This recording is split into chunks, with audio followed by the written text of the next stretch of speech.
2장의 말씀을 전반부를 좀 살펴볼 텐데요, 상당히 흥미진진하고 너무 재밌습니다.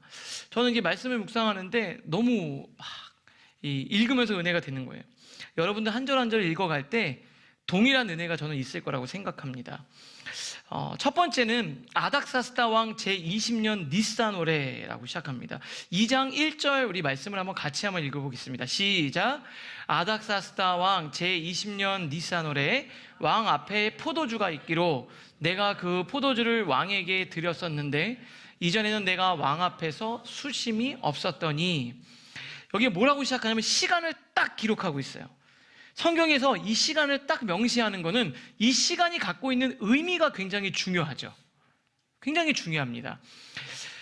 1장 마지막에 기도를 올려드리자. 내가 왕의 술 관원이 되었다. 왕 바로 옆에 있는 비서실장이 됐다. 이게 무슨 의미일까? 그거를 가지고 기도했는데 니산월이라는 이때까지 시간이 지났다라는 거예요.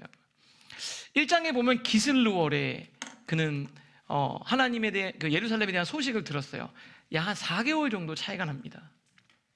한 100일 이상은 됐을 거예요. 적어도 100일이란 시간 동안 아무 일도 일어나지 않는데 갑자기 어느 순간 어떤 일이 벌어지기 시작했다라는 거예요. 사실은 최소한 100일 정도 기도하고 있었을 텐데 사실은 기도할 수 있는 것밖에 없죠. 그런데 느헤미야는 100일 동안 계속 기도하고 있었습니다.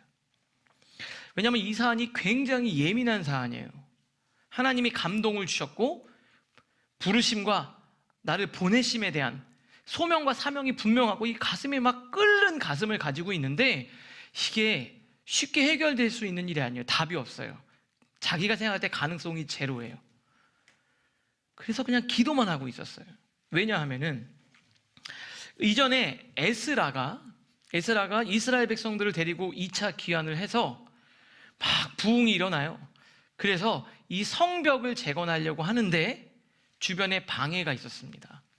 나중에 저희가 살펴보겠지만 산발락과 도비아라는 이방 방백들이 이들을 견제하기 시작해요. 왜냐하면 강해지는 게 싫잖아요. 우리나라도 마찬가지지만 중국과 일본이 있으면 우리나라가 막 강해지는 거 별로 이렇게 반겨하지 않습니다. 그러니까 이 예루살렘 얘네들이 성벽을 지으면서 다시 힘을 갖게 되는 것을 주변국들이 좋아할 리가 없죠. 그래서 모함을 하는데 페르시아 지방관리 르훔이라는 사람을 돈으로 매수를 해요. 그리고 막 거짓말로 얘기해서 아닥사스다 왕, 지금 왕한테 조서를 올려요. 그 조서 내용이 이렇습니다. 아닥사스다 왕에게 올린 그 글의 초본은 이러하니 강 건너편에 있는 신하들은 왕에게 아뢰나이다. 그냥 저기 지방 관리가 왕에게 알려주는 거예요. 우리에게로 올라온 유다 사람들이 예루살렘에 이르러 이 폐역하고 악한 성읍을 건축하는데 이미 그 기초를 수축하고 성곽을 건축하고 있습니다. 아셔야 됩니다.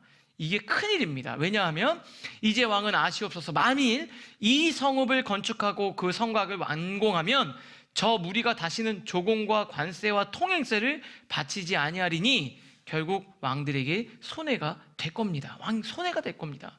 이 얘기를 듣고 좋아할 왕이 있을까요? 자기 지방 관리가 이렇게 조서를 올린 거예요. 보고서가 올라온 거예요. 이것들이 그러면서 완전 중단해. 절대 못하게. 그래서 조서를 내려서 중단하게 만든 거예요. 왕이 성벽 짓지 마라고 얘기를 한 거예요. 사실 왕이 말하는 거는 다 기록이 되잖아요. 역사책에 다 기록되어 있잖아요. 이게 기록되어 있는 상황입니다. 근데 왕이 한번 하지 말라 그런 걸 자기가 바꿔야 되잖아요. 쉬울까요? 여러분 직장에서 사장님이 야 이거 하지 마 이랬는데 근데 사장님 이렇게 한번 가고 하지 말라 그랬어. 그 다음 또 얘기하면 막 날라오고 막 그러잖아요. 한번 노라고 하는 걸 뒤집는 게 어려운 거예요. 그렇죠? 그리고 이게 엄청난 방해가 있고 이게 쉽지 않은 일이라는 걸 아는 거고, 자기가 유대인 출신이잖아요. 얼마나 이게 예민한 일입니까? 왕이 한번 내린 결정을 번복하게 하는 것은 거의 반역과 같을 텐데 아무리 봐도 답이 없어요. 근데 이게 중요합니다. 100일 동안 너무 답답했을 거예요. 금식하며 기도하는데 답은 보이지 않죠. 가능성도 보이지 않죠. 기도하면서 가능성이 1%였다가 2%였다가 3%였다가 그러면 할만하죠. 여러분 가정에 있는 자녀들이 있는데 자녀가 막 100일 동안 기도하는데 하루 이틀 3일 4일 한 달 기도했는데도 변화가 없어요. 근데 기도했더니 조금씩 좋아지는 거예요. 뭐 지난주보다 이번 주 좋고, 그랬더니 애가 또 좀 더 괜찮아지고 말을 잘 듣고 나를 향해서 웃어주고 이러면 어때요? 기도할 만하잖아요. 근데 아무런 일이 없는 거예요. 근데도 기도하고 있었어요. 느헤미야는 믿었어요. 하나님 반드시 일하실 거다. 그렇게 기도하며 기다리는 거예요. 여러분, 하나님이 상황을 열어주시는 거예요. 그런데 여러분 놀라운 게 있습니다. 하나님의 일은요 급진적으로 일어나요. 갑자기 생각지도 못하게 하나님이 일을 진행시키시는 거예요. 가능성이 0에서부터 막 10%, 20% 이렇게 되는 게 아니라 제로인 것 같은데 갑자기 일이 진행되는 거예요. 아무 일도 일어나지 않는 것 같지만 하나님이 역사하고 계신다는 거예요. 드디어 하나님께서 어떤 때를 만드셨어요. 그래서 막 기도하고 있었는데 2절 말씀 제가 한번 읽어볼게요. 왕이 내게 이르시되 내가 병이 없거늘 어찌하여 얼굴에 수심이 있느냐? 이는 필연 내 마음에 근심이 있음이로다 하더라. 그때 내가 크게 두려워하여 그 니산월에 왕에게 술을 딱 따라주고 있었어요. 그때가 잔치가 벌어지는 거예요. 왕후가 옆에 있고 아주 좀 즐거운 분위기인데 자신도 모르게 막 이거 어떡하지 하나님 하다가 보니까 이 사람이 뭔가 표정에서 딱 평정심을 잃은 거예요. 그러니까 왕이 묻는 거죠. 뭐 따라주는데 뭔가 평소에 좀 달랐겠죠? 왕도 보통이 아니죠. 여러분 탑 리더는 굉장히 예민해요. 여러분 표정을 다 읽어요. 왕도 그랬겠죠. 딱 따라주면서 내가 병이 없거늘 어찌 얼굴에 수심이 있느냐? 필연 내 마음에 근심이 있음이로다. 이렇게 얘기하는 거예요. 엄청난 실수를 한 거죠. 왕 외에는 감정을 드러낼 수가 없어요. 자기 감정을 드러내면 안 돼요. 다시 말하면 왕만 인격으로 보장을 받는 거죠. 근데 왕 앞에서 티를 내면 안 되는데 자기가 티가 난 거예요. 이 실수였어요. 왜냐하면 이럴 때 모가지 날아가는 걸 많이 본 거죠. 지금 분위기 좋은데 인상 쓰고 있어? 너 밖으로 나가. 이렇게 되는 건데 왕 너무 무서운 거죠. 막 진짜 막 벌벌벌 떨리는 거예요. 내가 모르게 실수했다. 아니면 기도를 막 했는데 내가 실수를 한 거예요. 근데 왕의 목소리가 날카롭지 않고 부드러웠어요. 얘 오랫동안 모셔봐서 알잖아요. 이게 지금 내가 실수한 걸 혼내려고 하는 건지 아니면 정말 걱정을 하는 건지. 근데 목소리를 딱 들으니까 실수를 나무라는 게 아니라 진짜 무슨 걱정이 있는가, 고민이 있는가, 아픈 걸 묻는 건, 어디 아픈 데는 없나? 이렇게 묻는 듯한 느낌을 받은 거예요. 그리고 뒤에 보면 느헤미야가 기도하고 그 문제를 이렇게 대화하면서 풀어가요. 나중에는요 그 부탁들을 다 들어줍니다. 근데 여러분 잘 보세요. 이전 사람들은 다 날아갔잖아요. 근데 느헤미야는 왜 괜찮았을까요? 전 이것도 신기해요. 평상시에 잘하지 않는 사람은 한번 실수하면 혼나는 거예요. 근데 평상시에 너무 잘했어. 여러분 학생도 공부를 막 열심히 하는 애가 졸면 어떻게 하죠? 이야, 밤을 샜나 보다. 근데 공부 안 하는 애가 졸면 어떻게 하죠? 저 자식은 밤에 뭘 하길래 학교 와서 조는 거야? 이게 되게 웃기죠? 조는 현상은 똑같은데 바라보는 각도가 다른 거예요. 여러분 회사에서 무슨 실수를 했어요. 그런데 평상시에 늘 성실했어요. 그런데 그러면 어떻게 되죠? 아니 그렇게 하던 애가 얘가 뭐가 문제가 있나, 해결할 수 없는 고민이 없나 이렇게 생각하는 거예요. 그런데 맨날 자기가 하고 싶은 대로 따닥따닥 맞춰서 끝나는 애면 그거 잘못하면 거기서 끝나는 거예요. 왜 달랐을까요? 다른 사람과 느헤미야를 대하는 태도가 왕이 왜 달랐을까요? 느헤미야의 어제가 달랐기 때문에 오늘 다른 대우를 받는 거예요. 여러분 왜 우리 크리스찬들이 왜 평소에 잘해야 될까요? 결정적인 순간에 하나님의 일을 해내기 위해서 우리가 평상시에 잘하는 거예요. 결정적인 순간에 힘을 쓰기 위해 우리는 성실하고 기도하면서 지내는 거예요. 여기서 느헤미야 또 멋진 표현이 있어요. 멋진 모습이 있어요. 그게 바로 뭐냐면 내 조상의 묘실이 있는 성읍, 성읍이라는 단어입니다. 3절을 우리 이어서 읽겠습니다. 같이 읽겠습니다. 시작. 왕께 대답하되 왕은 만세수를 하옵소서. 내 조상들의 묘실이 있는 성읍이 이제까지 황폐하고 성문이 불탔사오니 내가 어찌 얼굴에 수심이 없사오리까 하니. 먼저 어떻게 합니까? 왕이여 만세수, 왕 건강하십시오. 정말 감사합니다. 그러면서 이제 먼저 왕을 축복하는 거죠. 그러면서 이렇게 얘기해요. 내 조상들의 묘실이 있는 성읍, 이걸 다르게 말하면 예루살렘 성이에요. 근데 그 예루살렘 성읍, 성벽 재건 막았잖아요. 예루살렘이란 단어가 그렇게 들리는 거예요. 그런데 어떻게 했죠? 조상들의 묘실이 있는 성읍이라고 이야기했습니다. 사실 이게 왜 중요하냐면 왕이 다시 허락을 해줘야 되는데 이전에 예루살렘 성벽 재건을 막았잖아요. 그런데 그거를 똑같은 용어로 허락하는 게 아니라 조상들의 묘실이 있는 성읍을 다시 복원하라고 말해줄 수 있도록.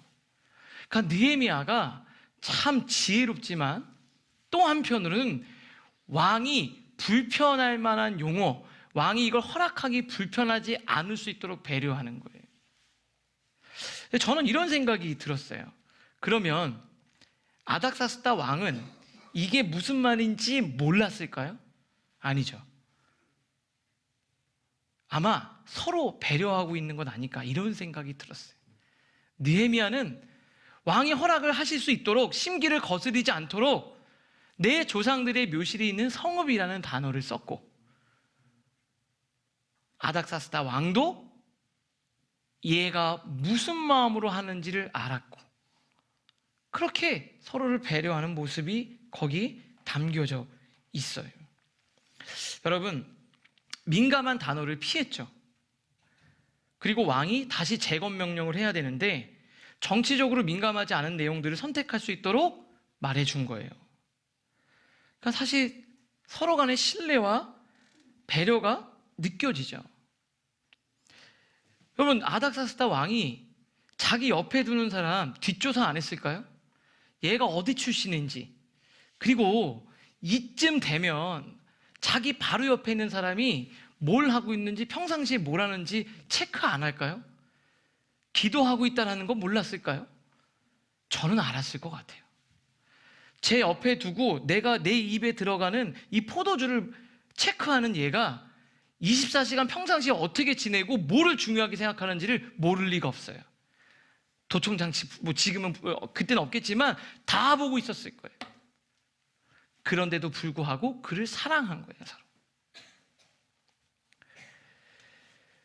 왕이 많은 사람들 앞에서 부담감을 덜고 일을 진행할 수 있도록 배려하고 있고, 왕은 그 마음의 중심에 뭐가 있는지 알았어요.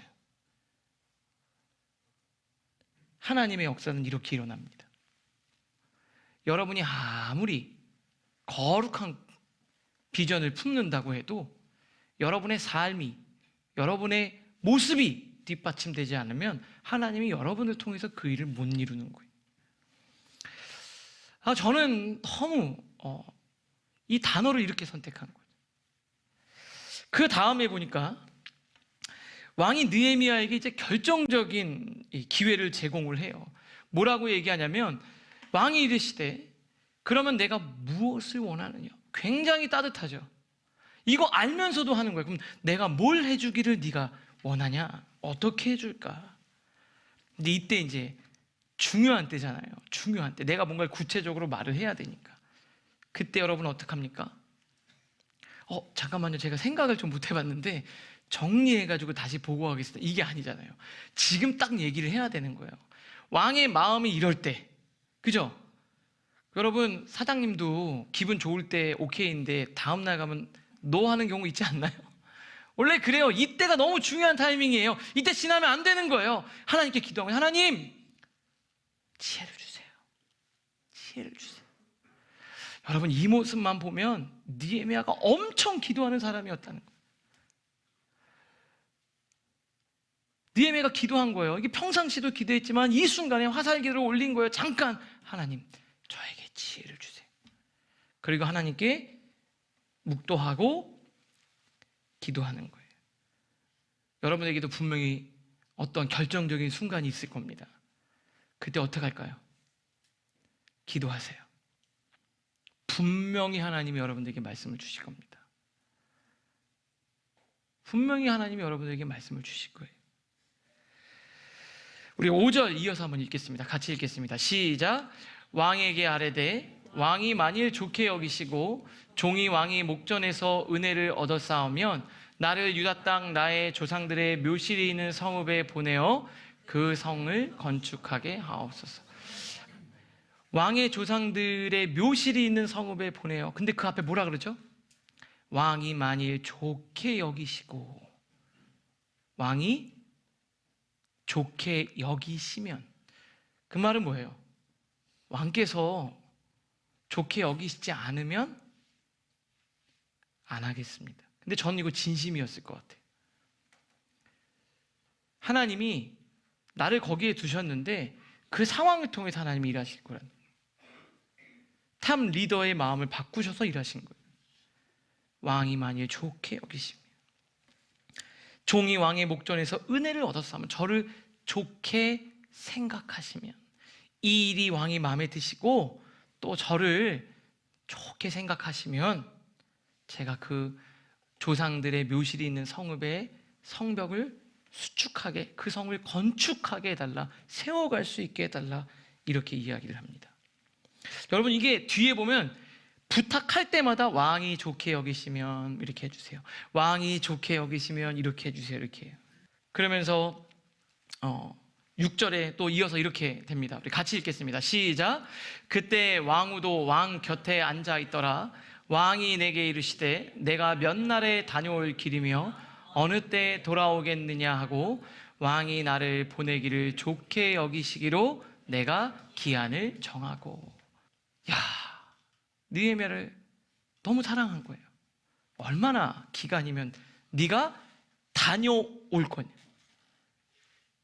언제 돌아올 거냐, 난 네가 필요한데, 그래 내가 너를 보내주겠는데 언제 다시 와서 내 옆에 있을 거냐, 이렇게 묻는 거예요.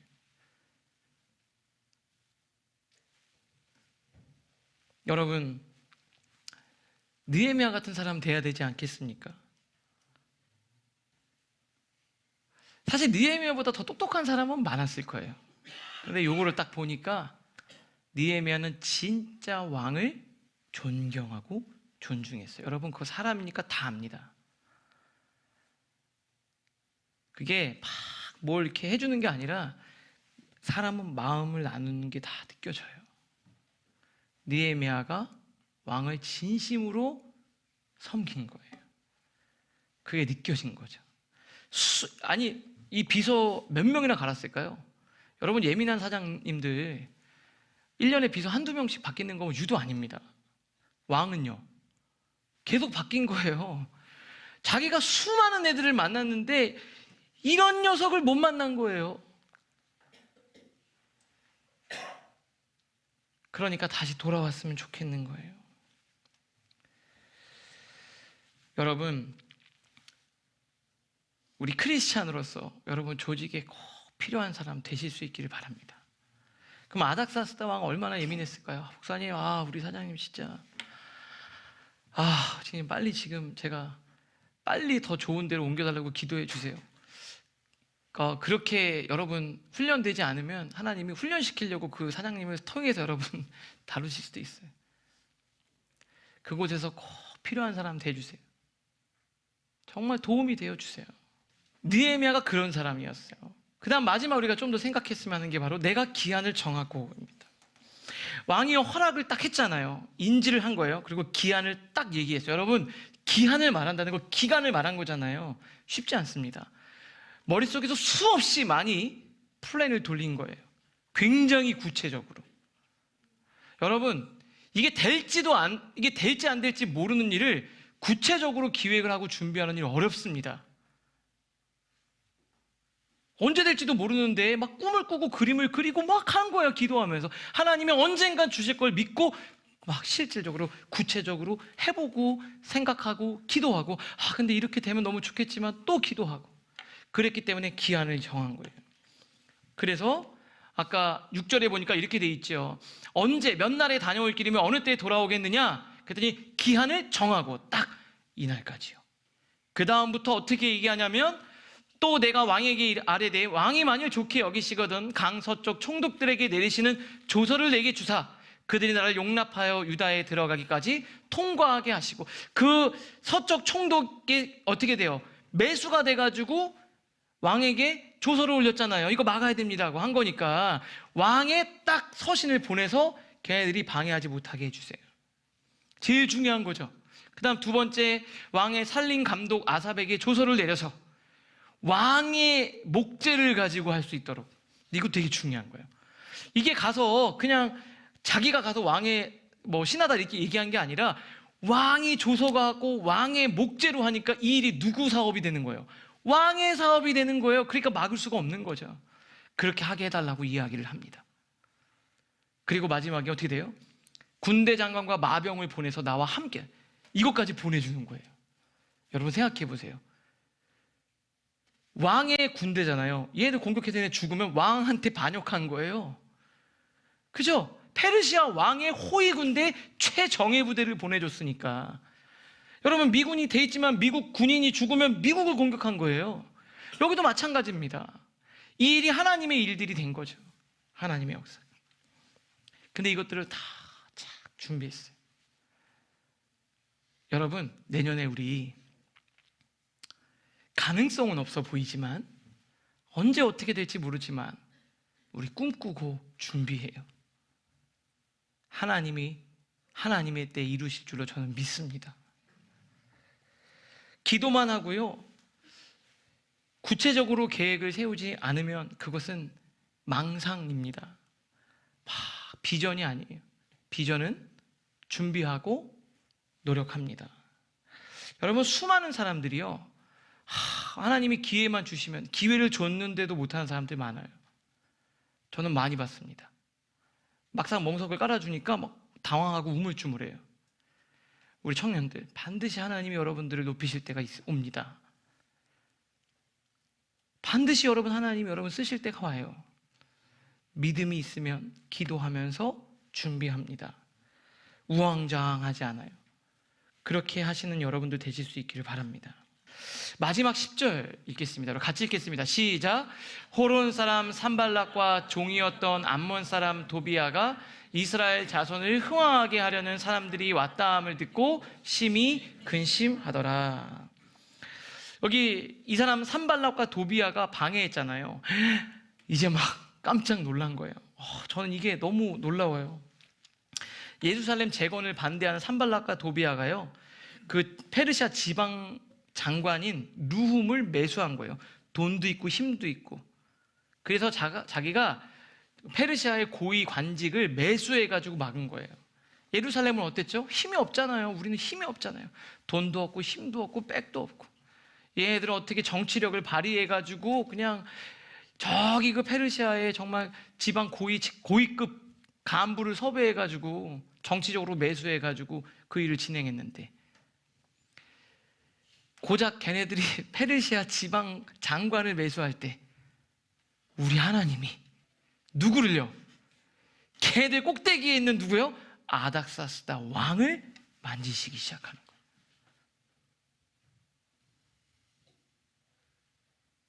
고작 거기서 있는데 우리 하나님, 여러분 이거 놀랍습니다. 저는 그렇게 기도해요.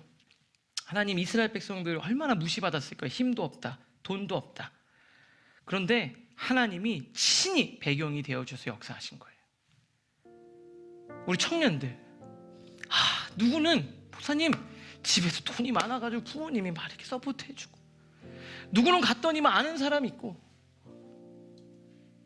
집안도 좋고, 아이고 기껏해야 어디 기업체 부장님 이 정도. 여러분이 만날 수 있는 최상위 권력자, 그 위에 계신 하나님이 여러분의 하나님이에요. 이걸 보면서 하나님이 이렇게 일하신 거예요. 하나님의 손이 느헤미야를 붙들고 있었어요.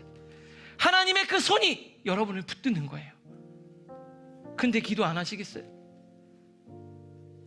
그 신실하신 하나님, 그 하나님이, 느헤미야의 하나님이 저와 여러분의 하나님입니다.